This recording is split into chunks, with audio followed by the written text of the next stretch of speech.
Obviously, a great end to a great weekend for us. We needed that in the worst way. Our guys really stepped up all weekend in a lot of different areas, and at the end of the day, we swept an SEC series, and those are really hard to get, and really happy for our guys that they did that. Mark, looking at it over these next 3 weeks, do you start talking about numbers? Hey, we need to hit this in SEC play to feel good about the postseason, or you say, let's just go one more game? Yeah, I think you do that occasionally. Now is not the time. Now is the time to just focus on the next day's practice, focus on going 1-0 the days you play. I think our guys, for the most part, know what is necessary, so we're not going to belabor that point with them. We've talked about along the way, some of the checkpoints that you need to try to hit. They know that those are all within reach still, so I think knowing that, you just get back to work. I think 14 hits, 5 hit by pitches, you walked a bunch today. Just how good was it to see the offense kind of have maybe its best all-around performance? Yeah, it was great. It was obviously it was necessary to do that on the last day of a weekend when you're trying to sweep a series. It just puts an exclamation point on it. For the most part, when we get a little bit of help that way, that's when our offense really starts to hum. And when we do that, then you get more opportunities to get the big hits, and just the law of averages means you're going to get some the more opportunities you have. So between getting 14 hits, the walks, the hit by pitches, it was a really good snowball effect for us. Mark, obviously Andrew's been here a long time, so it's no surprise to see him drive in 6. But the catch that he made to start the 8th, how much does something like that, especially from a senior, help out maybe a freshman pitcher like Becker who's had some ups and downs? Yeah, I mean, it's incredibly important. And, the SEC this year is the oldest league probably in the history of college baseball. You look at so many teams are just playing so many older guys because of what we've all been through the last couple of years. And so when you have a freshman on the mound and you have an older guy that can make a play like that, drive in 6 runs to help carry your offense, it's really important. And a lot of our older guys had really good days today. And it seems like most of the time when we have an offensive day like this, the older guys are leading the way, and then the freshmen, we play 3 or 4 a day, kind of complement those older guys. But the older guys need to do our heavy lifting when we score a lot of runs.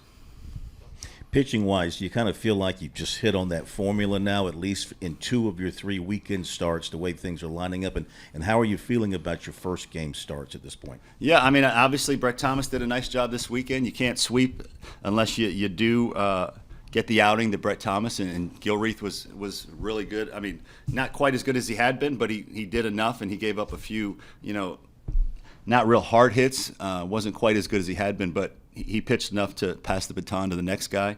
And yeah, I think it's a formula. It's not the formula you go into every season with, but based on situation, based on circumstances, you have to try to be creative at times, and that's what we're doing. And it's a formula that really for the last, I'd say, almost 4 weeks has given us a chance to win on most days, and that's what we have to have.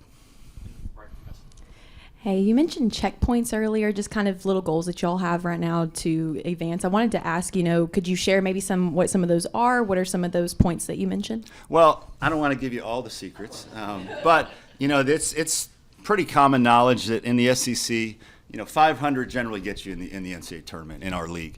And I think even as recently as last year, 12 wins got somebody into the NCAA tournament because it's the best league in America by far. It just is. And so you let them know, here's the maximum, here's what usually guarantees you get in, here's the minimum you have to try to get to. And again, we haven't belabored that point a whole lot. But they know if you can get enough wins in our league, you generally get in the NCAA tournament because the best teams in the league, in the country play here. And if you can hold your own in our league, you deserve to go to the NCAA tournament.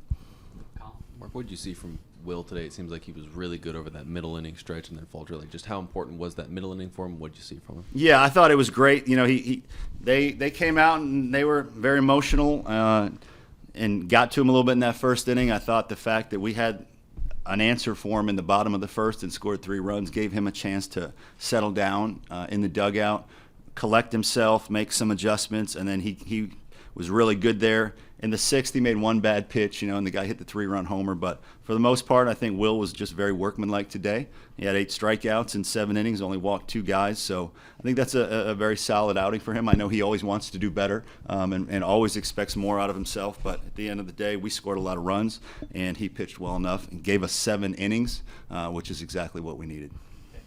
Mark, extra day of rest tomorrow, and then exams are over with. It's just baseball from here out.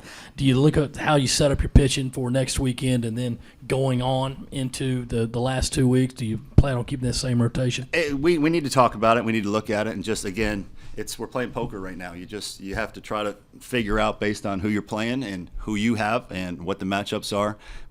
Every game we play, we need to try to maximize our chances of not only winning that day but also the series and the long term. So yeah, we'll look at it and we'll have an answer for you, later in the week. Two for you, but just you mentioned after the Auburn series that maybe you don't know what this week would hold with no midweeks. Do you feel like the extra rest helped your guys, and kind of what's the plan for Eli moving forward? I know you didn't use him this week, and what's just the kind of plan for him? Yeah, we'll have to see. He may start on our next midweek game. It could be Aiden Hunter because he's done really nice in the midweek games. Just want to look at it with Coach Parker and, again, decide is Eli's best role to continue to help us try to win the midweek games, or do we need to move him to the weekend for another depth arm out of the bullpen? It's all still to be determined. All right. Thank you.